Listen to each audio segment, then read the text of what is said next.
Hi, and welcome to the Ask Dr. Angela podcast with everyone's favorite OBGYN, Dr. Angela Jones. Have you ever been too embarrassed or shy to ask your own doctor about your, girl parts? Well, you've come to the right place to get straight answers. Feel free to ask Dr. Angela anything women's health related. Obstetrics and gynecology? She keeps it real. Pregnancy? She's been there, done that. Menopause? She'll get you through.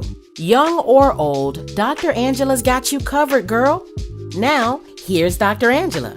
What's good, people? This is Dr. Angela, everyone's favorite OBGYN, and I would like to officially welcome you to episode 341 of my podcast series on menopause. Today, I'm super excited and elated and all those things to welcome Nurit Raich.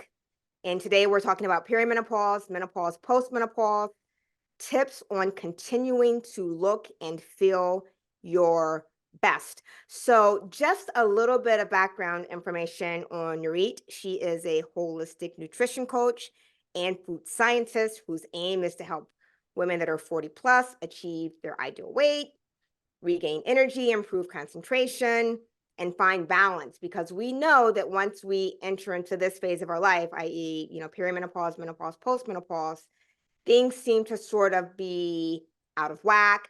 It's a topic that a lot of people just aren't talking about. And, that kind of like baffles me because it's something that all women at some point are going to go through. So Nurit, I'm going to have you just, elaborate a little bit on your background, specifically with regards to, your certification. I know that you have hormone health certification. You're an integrative nutrition health coach. You have like a master's in food science, a bachelor in food technology. Talk to me about all of that, because that's a lot going on. Okay. Hi, everybody. And thank you, Dr. Angela, for having me here today. I am super excited. So let's talk a little bit about my background. I've always been super passionate about nutrition and food and how we feel in natural, healthy food. That has always been my thing. So for my bachelor's degree, I studied at food technology, which ended up being a food engineering degree with a lot of nutrition and a lot of food science and a lot of math and a lot of calculus and a lot of engineering stuff. And then I realized that my favorite part was food science. So I moved from Mexico to England and I studied a master's in food science over there. And I just loved it. And after I finished, I started working in product innovation and doing the creative side. I always call it like it's a combination of science and art together. Mm-hmm. And it was all natural food. It was fresh food. And I just loved it. And then there was a company called Pret a Manger over there, which does, you might know it from New York. They do sandwiches, wraps, baguettes, salads, everything is made in-house. But their key thing was to make it all natural. And the owner really believed in this, but nobody had looked at it. So I actually had the amazing project of cleaning up all the food and making it GMO-free with nothing when it just first started and nobody knew what to do. Sure. So I did all of that. And since then, I've just been fascinated by healthy food. And so many years after, it got to a point where I was struggling with my own perimenopause, but I didn't realize what the hell it was. I had put on weight out of nowhere. I hadn't changed my diet or my lifestyle, and suddenly I had this belly fat thing going on. I was anxious. I had itchy skin. I was having trouble sleeping, and nobody was telling me what the hell this was. Sure. And with my background and my passion for food and science and all of that, I was like, I need to study more about this. So I went back to school and I became a holistic nutrition coach at the Institute for Integrative Nutrition. And then when I realized, it's the hormones, I was like, I need to dig in more and I need to help myself figure this out. Sure. And I did. So that's when I specialized in hormone health. And then I was like, more women need this help, because honestly, 1/3 of your life, if not a little bit more, you're going to spend in this new stage. Right. And I don't feel that you turn 50 and that's the end of it. Yeah. It's like you turn 50. Right. Forget about it.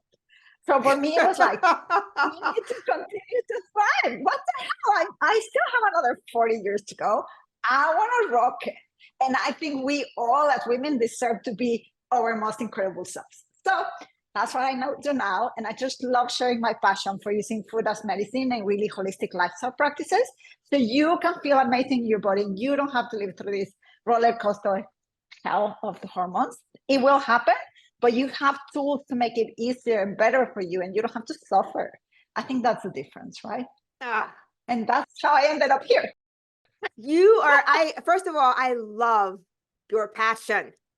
And I was actually just going to say, Nurit, tell me your menopause story, but you actually just gave it to me, and kind of like the impetus behind how and why it is that you do what you do.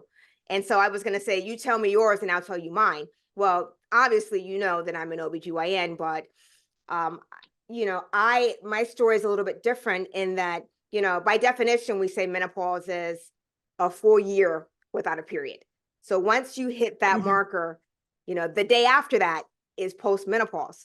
So for me, my journey was a little different because, I stopped having periods years ago, but mine was surgically induced.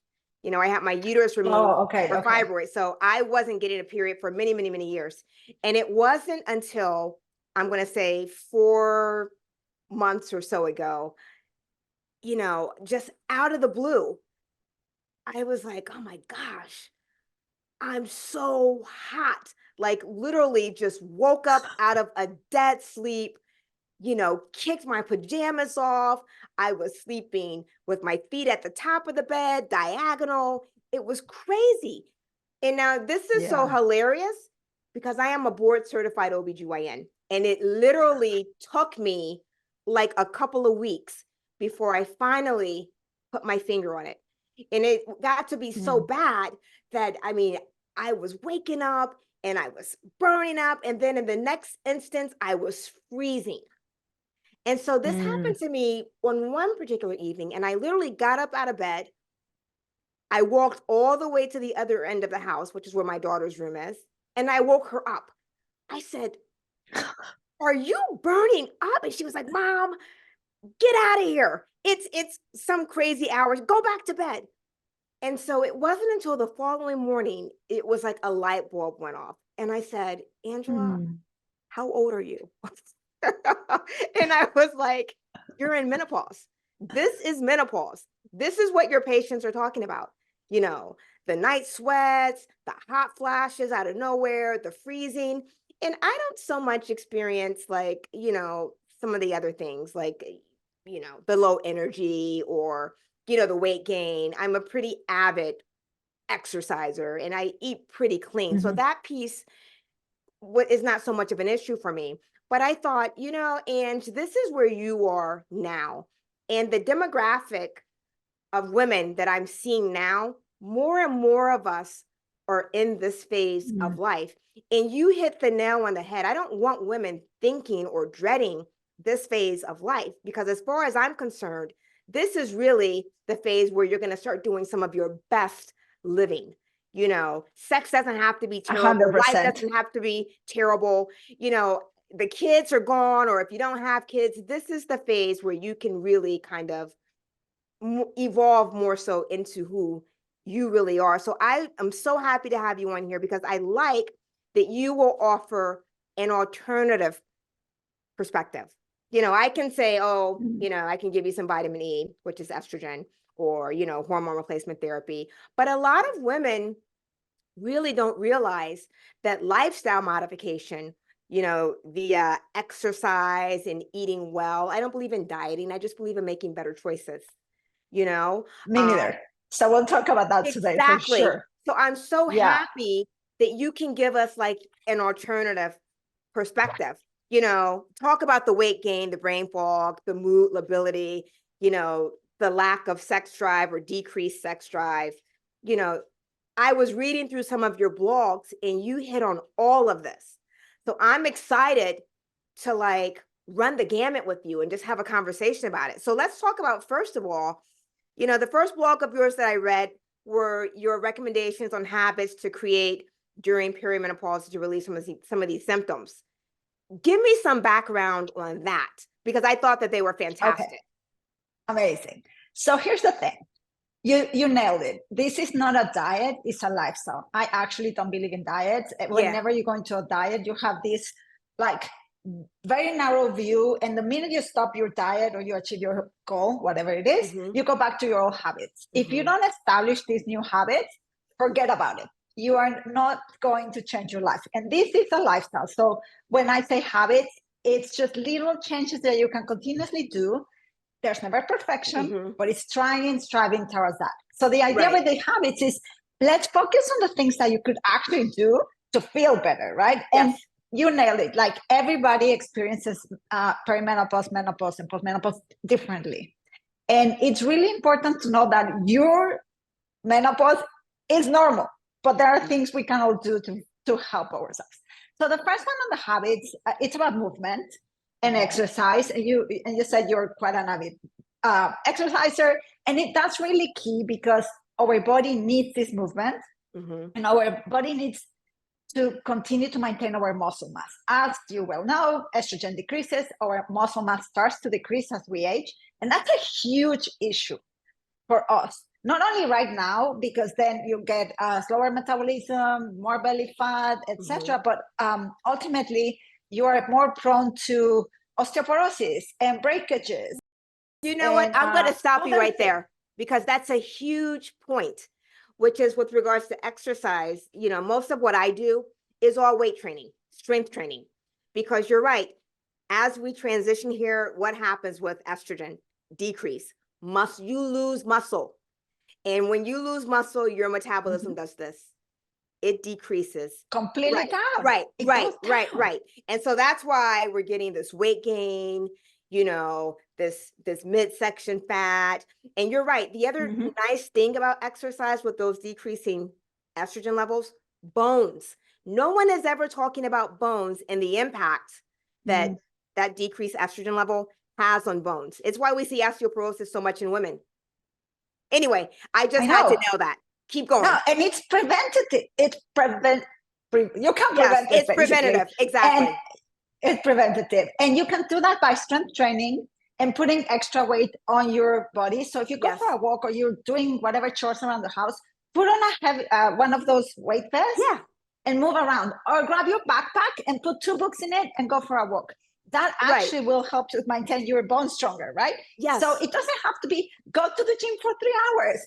Spend all the time. Grab your weights to 10 reps to maximum, like, I can't move this anymore. And leave it. And change it up. So movement, exercise, strength training, key, right? But make it practical, because I think sometimes we get into the idea that if it's not perfect and I don't spend the hour in the gym, it's never going to work, and then you don't do it. Just do it. Do it. Okay. That's one. Second is giving priority to sleep and our circadian rhythms. Sleep is key for everything. When you don't sleep, your hunger hormones go out of whack, you're tired, your symptoms of menopause, if you have mood swings or hot flashes or anything like that, it can even get worse. So super important to keep sleep as a priority, and to be able to sleep better. Spend 20 minutes outside in the morning and 20 minutes when it's sunset, if you can. If 20 minutes are not available, do 5. Honestly, this is a practical way. But when you go out, your body knows, in 12 hours, I will produce melatonin. So I will be able to fall asleep better. When we don't do that, when we're stuck inside in front of our computers all day long, it's so bad, right? I love that you mentioned the whole circadian rhythms. I was so fascinated when you mentioned that about, getting outside in the morning and getting outside in the evening. And you're right, when you don't get enough rest, that throws everything off. And speaking of getting rest, how about, turning off the TV at night? How about, putting the phone on do not disturb? Because those pings and those notifications, that's interrupted sleep. 100%. So I always tell my clients, we need to create an evening routine, such as a morning routine. You need an evening routine. And part of that evening routine is no more, like 1 to 2 hours before going to bed, no more screens. And screens includes your computer, your phone, your iPad, your TV. Bye-bye. Grab a book, journal, do somatic exercises, breathing, chat with someone in your family, call a friend, whatever it is, right? So super, super important because the blue light from all these screens messes up our circadian rhythm. So please leave it outside your room. You don't need it. It's such a drastic change when you can actually fall asleep nicely and wake up at the right time and feel energized, refreshed. And you can do that by refreshed. How long ago? Like, sometimes we wake up and like, you want to be asleep.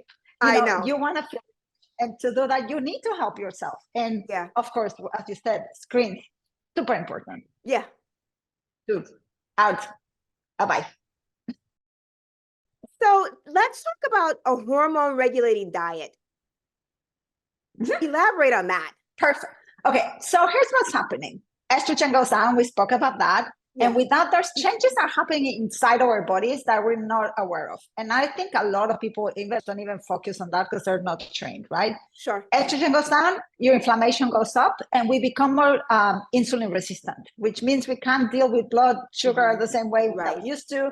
And that leads to this extra belly fat and some of the other symptoms that we're experiencing, right? So for me, it's critical. Like food, food is my passion, but food, really, you have to eat the right things for what your body needs right now. And that's why if you haven't changed your diet or your exercise routine and suddenly all these shifts are happening, this is why there are changes inside your body that are happening that you have to accommodate to, and you can. And it doesn't mean you're going to stop living your life and enjoying beautiful food. It just means you need to change things up. Concentrate on beautiful, healthy proteins. Proteins are key, and we don't tend to eat enough of them. So it's sometimes about 100 grams or a little bit more depending on each person. And that's a lot. If you consider that an egg has 6 grams of protein. So protein in every meal, protein in every snack. Super key. Healthy fats. I grew up in an era where fats were bad, and fats made you fat. It's the opposite. Healthy fats are so important to reduce inflammation and for us to be able to deal with this blood sugar much better. So olive oil, coconut oil, avocado oil, seeds, nuts, include them in your diet every single day. Super important. Then the next thing you need to do is hydrate. Drink enough water. Sometimes we think we're hungry and we're actually thirsty. People don't drink enough. And by water, I mean water. And if water bores you, please add some like cucumber and mint and lemon slices to make you feel like you're in a spa. Let me tell you, Nurit, so good. I tell people all the time, water is the real adult drink. That's the real adult 100%. drink. For sure. 100%. And it will help your body perform everything that it needs to do the right way. When you're dehydrated, your body can't function the same way. So give it the right things for it to work the way it needs to. If you do, your body will react. It does every single time. Every one of my clients, the minute they start incorporating this, the changes are starting to happen. They wake up energized, they sleep better, the belly fat goes away. One of them told me, wow, I have never had this amount of energy. I don't want to ever go back to my other ways because I was like completely flat. That's not how you want to live your life, right? So that's regarding food, like the key things. Of course, if you're gonna eat something that like a carb, make sure that you always have a protein or a healthy fat with it. Even if it's fruit, fruits are delicious, and please don't stop eating fruit. Fiber, phytoestrogens, all these amazing things that they give you, but add some Greek yogurt or put some nuts with it. Make sure that you're adding this extra protein or healthy fats so your blood sugar stays in a stable range. And when you're in that stable range, your body will allow you to lose that extra belly fat, use things properly. You don't have these spikes that then the huge fluctuations. Exactly. When you're crashed, the typical crash of 3 o'clock, right? Oh, I need that drink at my coffee place. And of course, the caramel with the latte, with the extra, with the oat milk. Please, oat milk is a carb. I know we all love it. It's creamy, but it's a carb. And I've done product development, right? And everyone's like, but this one's so creamy. I'm like, yeah, but the way your body is utilizing it is like carbs. So I'm not saying never have it, but change it up. Have almond milk instead. Be a little bit more balanced like that. Bring collagen powder with you. I add it to almost everything. And that way your blood sugar will be more stable. Things like that, I think, are super important in having this hormone regulating diet. really things that are nourishing you. Yeah. So this was beautiful because I think that where a lot of women, get kind of confused or just kind of like frustrated is that we say, oh, eat better. But then you don't give any examples. It's like, how? So that was great. I mean, because you pretty much broke that down. So thank you for giving examples. Oh, it's a pleasure. And I have so many recipes. We can talk food all day long. I get very because I'm a huge foodie. I love to eat. So we're gonna have to talk about where I can find some of these restaurants because I'm in my kitchen all the time. I love to cook and of course to eat as well. So that's two of us. But how amazing was when you cook something that makes you feel good and you don't get that like crash after and everybody loved it. And it can be actually one thing that I love when it happens to my clients is you don't have to cook 3 different meals for you, your kids, your husband. You can all eat the same thing. And maybe you'll add one extra element that your kids will have or your husband will have that might not be the best thing for you. Yeah. But everybody, if you do it family style, everybody's eating from the same thing and everybody starts to learn to eat the right way. Yeah, right? That's my rule. In my house, I'm not making 5 meals. It's 1 meal. This is what we're having. This is what we're having. And then your kids know what beautiful healthy food is like. Exactly. Yeah. I'm 100% with you. 100%. You and I are on the same page with that. And so let's, man, I could talk to you forever, but let's talk about outlets for stress. Stressful life. Okay. For me, stress relief is very easy. I exercise, I read, I crochet, I play with my dog, I play my guitar. I have a lot of avenues to relieve stress. So how do you talk to your clients about this? Because stress, if you don't know how to deal with it, it can be a barrier to you being able to accomplish your goals. You nailed it. And I have the perfect example. So I have a client who, her name is Melissa, and she was struggling to lose the weight, like from the beginning. Everybody else in the program was losing weight, and she was like stuck. And I'm like, you're stressed. And she's like, stressed? And I'm like, yes, you are. Can we analyze these little bits and pieces, right? Sure. And what happens is, I think for us high achieving women, we tend to deal with a lot of stress without realizing we are dealing with a lot of stress, right? It's all there. And when you're stressed, you release cortisol. When you release cortisol, there's all these changes in your body that actually push sugar into your bloodstream and a lot. So then your body starts to bring it down, and then it becomes a crash.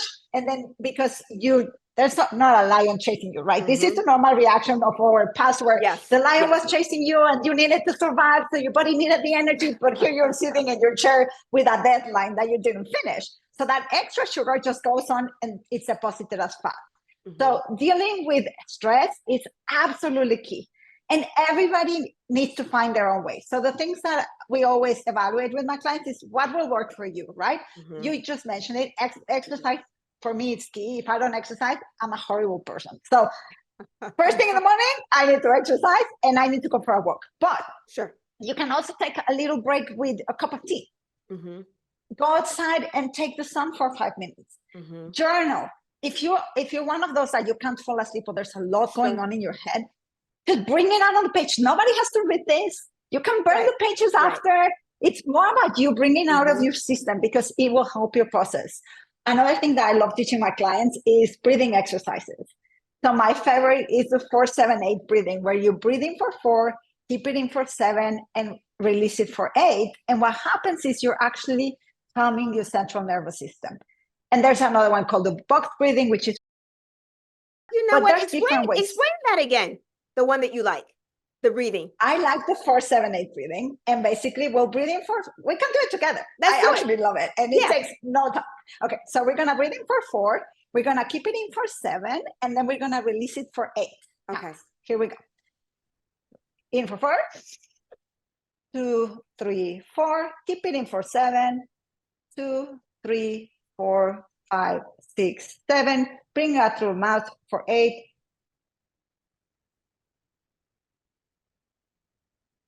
And that's it. How do you feel? Great. It's so good. It's so good. And honestly, you only have to repeat it like 3 times. It takes no time. and it just brings you down. But internally, it is actually calming your central nervous system and relieving you of all this stress. So I would say movement, journaling, breathing exercises, taking a little bit of time for yourself are all amazing tools that you can see which one works for you. If whatever works for you is the most important one. The other thing that you had on your list that I personally love is delegating your least favorite task. And I do that. I am not interested in cleaning my home. I think so I have a house you're a member that queen. does that. I'm not interested in that. It frees me up to be able to spend more time with my daughter and do other things that I like to do. But menial tasks like that, I prefer to just pay somebody to do it. And I think that more people need to take advantage of stuff like that, even if it's just not even paying something, but just kind of letting someone else handle those stressors for you. As women, we tend to take on more than we should. Yeah. And we don't prioritize ourselves. And then it's like, oh, but I don't have time. I'm like, since my kids were little, I would make them make their own lunch. And it sounds super stupid, but I have a friend who would spend an hour and a half making their lunch every day for years. And I got to a point that I was like, these are the 4 buckets that you will choose one item from every single day. Yeah. Like a veggie or a fruit and a protein, yogurt, cheese stick, whatever, some nuts or whatever, and a little treat. You pick. I don't care. As long as it's one from everything, you pick, you do them. But with that, I could exercise for 30 minutes every morning before taking them to school. So I honestly, self-care is like putting your mask on first on the plane, and we forget. So do it, delegate, don't be afraid. The kids can set the table. The husband can clean up after. Exactly. Or if you have the means, but just do something that will relieve you from the time. And you said it, you spend time doing some things that you love, right?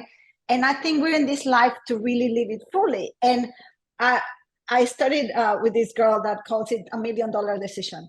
And I love that because ultimately, yes, it might be costing you whatever to get somebody to come in and clean your house, but you're happy, you are performing, you're enjoying your family, you go to work, you come back to a clean house, and you feel good. Honestly, I would delegate I love cooking, but the cleaning, that's priceless. Priceless. And honestly, the thing that you just said that I love so much is, you're right. Women do take on so much. But I just saw a woman today and she was like, I'm so stressed. I'm doing this, that. And I said, you know what? You really have to start making yourself a priority. Because if you are not well and happy, and you are going to be of no service to anyone else. So, I think too often women are, we put ourselves second too much. It's okay. I agree. To be happy and to make some choices and decisions that, I think in the long run, you'll be much better off, delegating 100%. Some of the other roles, like you said, cleaning up the kitchen, making the lunch. My daughter makes her own lunch, and frankly, she can even cook dinner at this stage because it's something that we've done so many times. So you're right. It is okay to, task some others with helping out, because what is it? We are a family. And everyone has a contribution to make. So good for you. I know, but I think we grow up, I don't know, with this idea that we have to do it all. And I am the first one to blame because I actually collapsed one day thinking, I had so much stress. I could not cope with it anymore. That was like the first instance of what the hell is going on in my life. And then I realized it's all about, if I give myself 30 minutes, it doesn't mean you're going to stop taking care of your family or doing the things that are important to you. 30 minutes for yourself every day will make you a happier mom, a happier wife, a happier person at work. Everybody will like you more. You'll be happier. Just focus on yourself. Yes. And prioritize. So let's jump to another blog of yours that I loved, because one of the things that a lot of women that are in this phase of their life, they're saying to me, Dr. Angela, my sex drive is gone, or, I'm just not in the mood anymore. Or even sometimes, sex doesn't feel the same. It hurts. It's different. And as you said, this is different for everyone. And this is really kind of one of those topics that a lot of women are kind of afraid to broach because they're embarrassed or they think that they're the only one that it's happening to, And so when I saw your blog on things to boost libido, foods, I was like, oh, we gotta talk about this because eating is something that we all can do. Yes. Yes. And it's so important. I mean, of course, mentally, you have to put your mind into it, right? It just, for women, honestly, it just doesn't happen. Not like with men. You need to set your mind, you need to relax. And I went to a conference and they were talking about find what makes you get into it, right? Whatever is reading erotica or taking time for yourself or taking a bath or doing a massage, whatever it is. But there's foods that can help us. And that's what I love because everyone can eat food. And it's funny because typical, right? In movies and whatever, and you've heard it before, oysters are key. And because raw oysters contain a lot of zinc and zinc can increase your testosterone. And testosterone, just as in men, is very important for women. It's the male hormone, but we have it too. Yes. And it's also decreasing. And that's why our libido is like going to whatever, taking a route outside. And I'm the so house, happy that you mentioned that about testosterone because in women, the ovaries are the major producer of testosterone. And what's happening with our ovaries during menopause? Nice. Exactly. Which means less. That's intriguing. Yes, which is traumatizing. But here's some good things that you can do and add to your diet so it doesn't feel like the end all. So oysters, we mentioned, zinc, amazing. Maca powder, I love adding these to. What is that? I call them energy elixirs. Maca powder is the root. It's Peruvian. Okay. And it's used in Peru for, centuries. Right. Okay. And you can find it in a powder form. And what I love doing is adding it to my coffee. I call them energy elixirs. So if you want to go to my website, there's recipes there. I mix it with some good oil like coconut oil or MCT oils. And then I add mushroom powders and the maca powder. And if I need to chill, I add ashwagandha, which actually is not a libido booster, but I think being more chill is good for you. So isn't that what to your diet? Aaron Rodgers was using? I don't know. Maybe. So, I'm a huge sports fan. So anyway, keep going. Oh, there we go. Okay, so maca will help you to reduce anxiety and boost your mood. So we need those two things for increased libido.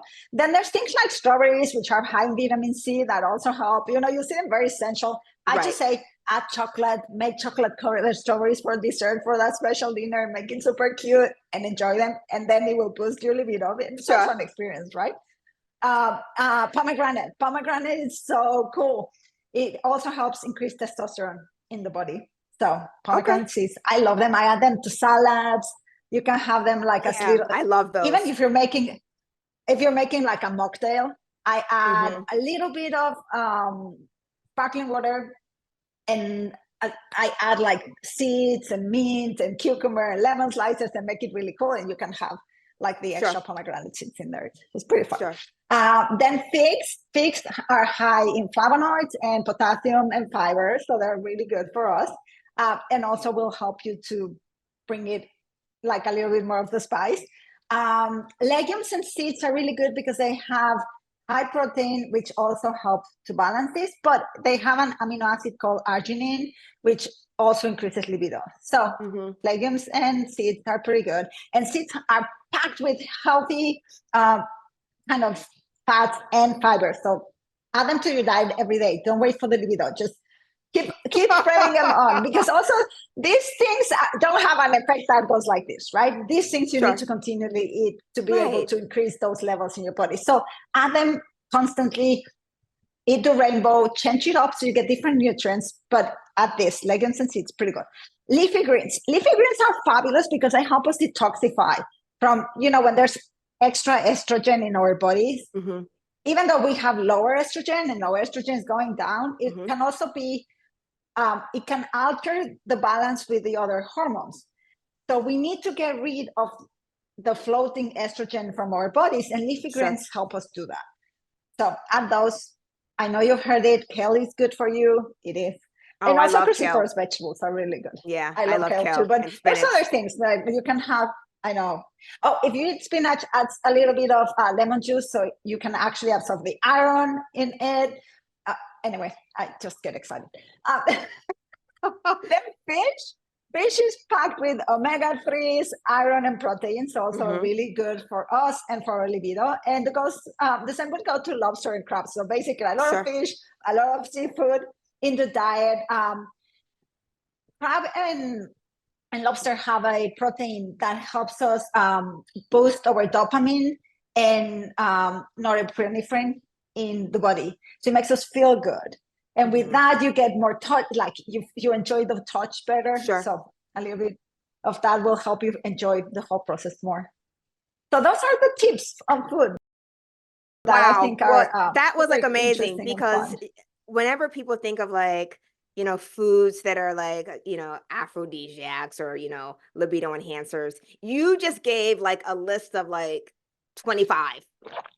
People usually just give like, oysters and then that's it. But you just ran down like a huge list of options. But I think more importantly, what I kind of got from what you were saying is that you don't have to just like eat those foods just for that moment. If you're leading a healthier lifestyle, these should really be things that are, frankly, maybe even part of your routine diet. Things that you're consuming on a pretty regular 100%. basis. And so if you're doing that, then the whole decreased libido, may not even be an issue for you, because you're doing these things that are going to be helpful. Exactly. Wowzers, Yeah, Nurit. completely. And it makes me excited because we all deserve to live beautiful lives, and like you said, we don't all talk about libido because it's like a weird, like tabooish topic. Yeah. But we all, I mean, we're natural human beings and we're animals and it happens. So let's enjoy it. Exactly. And one more thing that I just remember, pomegranate hydrate the vagina, and when we're having all these estrogen changes, we become drier everywhere, from your skin to the inside. So it's normal, but you don't have to struggle through it. Yes. So one. Nurit just gave you a natural option to, vaginal dryness or genital urinary syndrome of menopause, formerly known as vaginal atrophy. If you see someone like me, I might say, oh, I can give you some vaginal estrogen. I can give you, which helps, some hyaluronic acid or, coconut oil or whatever you want. But it's nice for patients and women to hear about some alternatives. So that's fantastic, Nurit. And so lastly, because I could talk to you forever, managing menopause naturally. We know the gold standard, HRT, and some women can't be on HRT for various medical reasons. So talk to me outside of lifestyle, because again, I tell people all the time, lifestyle impacts everything. Lifestyle modification, that's the best preventative medicine ever. That's preventative medicine at its best, because if you're eating well and being active, that the benefits that has on your body, priceless. So talk to me and talk to our listeners about natural ways to deal with menopause. And frankly, I feel like we've been talking about it the entire podcast, but you can just kind of highlight it again. But I think this will bring it all together. Yeah, this will bring it home. Bring it all together. And honestly, this is the focus of the programs that I offer, because I really think everybody should be doing these things. Apart from everything else that might be in your toolbox to deal with menopause, these are things for life.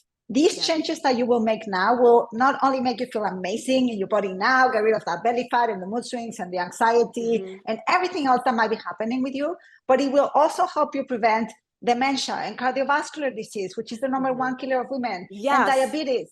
Who wants to live like that? If you could change things now, don't let it be too late. So we're gonna bring it all together. Obviously, food and nutrient-dense diet is key, right? And we spoke about reducing inflammation and having your blood sugar balance. And that comes from non-inflammatory diet that is packed with the right vegetables and some fruit and healthy proteins and healthy fats that we've discussed throughout. So I always say, start with your protein, make it like a quarter of your plate, and then fill half of your plate with vegetables. Pack it in. multicolor, eat the rainbow, really enjoy that, and have some healthy fats. Some people need a bit of more carbs. Some don't deal with them very well. Sure. I always remove them in the beginning, not all carbs, but like starchy carbs. I Sure. remove them because they also can cause inflammation and the blood sugar control. Sure. But if you're eating a little bit, just make it a quarter cup. That can be your plate. Sure. All of these will help you maintain your blood sugar stable, decrease inflammation, help your body feel the way it needs to. Hydration, we discussed that. Half your weight in ounces is the minimum you should be drinking. And if you're exercising, drink some more. So it's always, it's about 8 cups of water, plus or minus, per people. And spice it up, as in add the herbs and the lemons and the pomegranates and all of that if it bores you. Like I have clients that tell me, but I'm bored, I don't like to drink it. So tip number 1, add those things. Tip number 2, and I don't know if you can see me, but I always carry me this big water bottle. That's probably the world. Because when you have it in front of you, you don't forget. Yes. So just have it, one of those that have the straw, it just makes it a no-brainer and you're always drinking. So that's my tip number 2 for my clients always. Like I actually gift it to them because I think it's so important. Yeah. Then we discussed strength training and maintaining muscle mass and how important that is for maintaining our metabolism, boost up, and the bone density and strength. So critical. Also, if you love eating, like obviously Dr. Angela and myself do, and you want to keep eating, you need the muscle because it actually burns more calories than fat. So if you wanted to continue to enjoy your life the way we do, strength training, super important. And then you can also do some aerobic exercises. I always don't overdo it because that stresses your body. It's so interesting. I am guilty of this one. I used to spend so many hours in the gym overdoing it and not getting results. Don't spend your time doing nothing. Just go for walks. Keep your heart rate at the level 2, which if you have questions, I can help. And it really helps you boost this metabolism and keep things moving the right way. Sure. And then the last one that honestly is so important. Eat enough and don't skip meals. Some of my clients come to me and they say, but I eat healthy. Or they'll say, but I'm not eating that much. Exactly. Right. And it's like, okay. So what I do is I actually ask people to do a food journal before we even start working together and I review what they're eating. I'm like, you're not eating enough. Apart from this thing is causing inflammation and this needs to go for a little bit and you should concentrate more on this. People don't eat enough. And when you don't eat enough, your metabolism slows down because it feels it's in a starving mode. Right. And if it's in a starving mode, it's not going to work. So you need to give your body the sense of calmness that food is available, that you're getting all the nutrients and energy and calories that you need. And then your body starts to react. And then you can start to lose the weight and feel good. So that's another one that I would say, eat enough and don't skip meals. This idea of, oh, but I'll just skip breakfast doesn't work. Yeah. You need to eat all your meals. Your body needs it. It will thank you for it. It will feel so much happier too. Nurit, so those are my 4 key tips.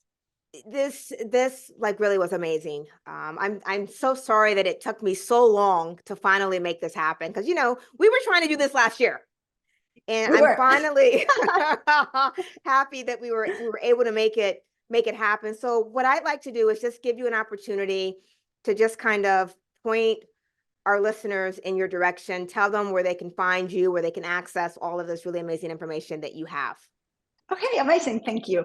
So you can find me on Instagram at Nurit Raich. So I'll spell that for you. It's NURIT RAICH. I'm there all the time. You can DM me. It's me. It's not a robot. I will answer any questions you may have. Or on my website, which is the same. It's NURITRAICH.com. There's a lot of blog posts there. There's a lot of information. I also have a free guide for you with my 6 key tips. And it also includes 6 recipes for high protein breakfast. So it's super cool and a good way to kickstart your body into this new stage so you can start to feel amazing because you deserve it.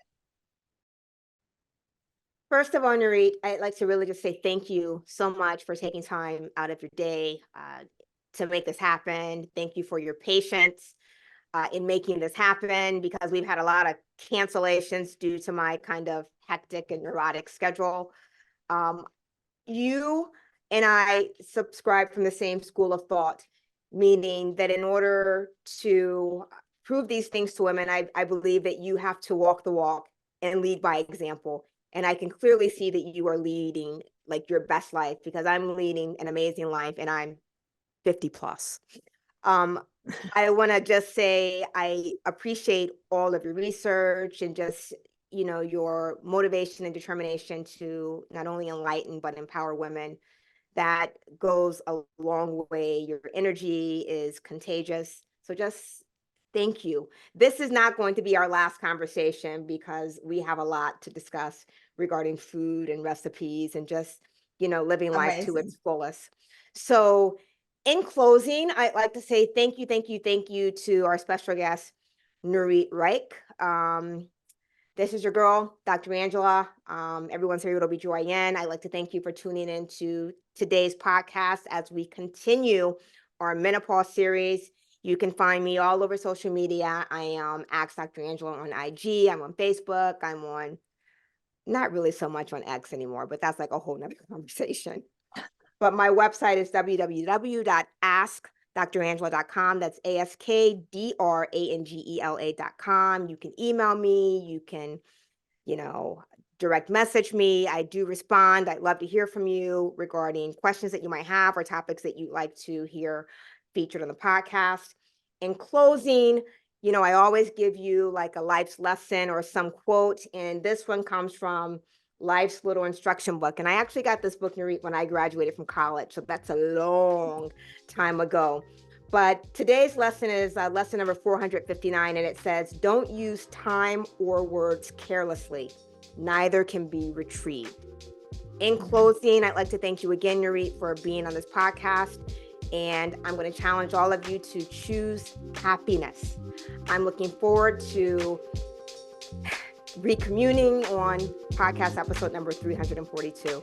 Thank you. Thank you for listening to the Ask Dr. Angela podcast. For more information on women's health and the show notes for this episode, please visit Dr. Angela at www.askdrangela.com.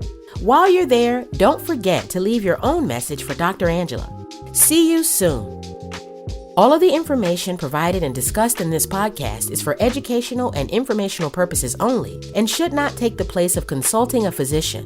This podcast is not intended to diagnose, treat, or cure any disease or illness and does not and should not replace treatment from a medical professional.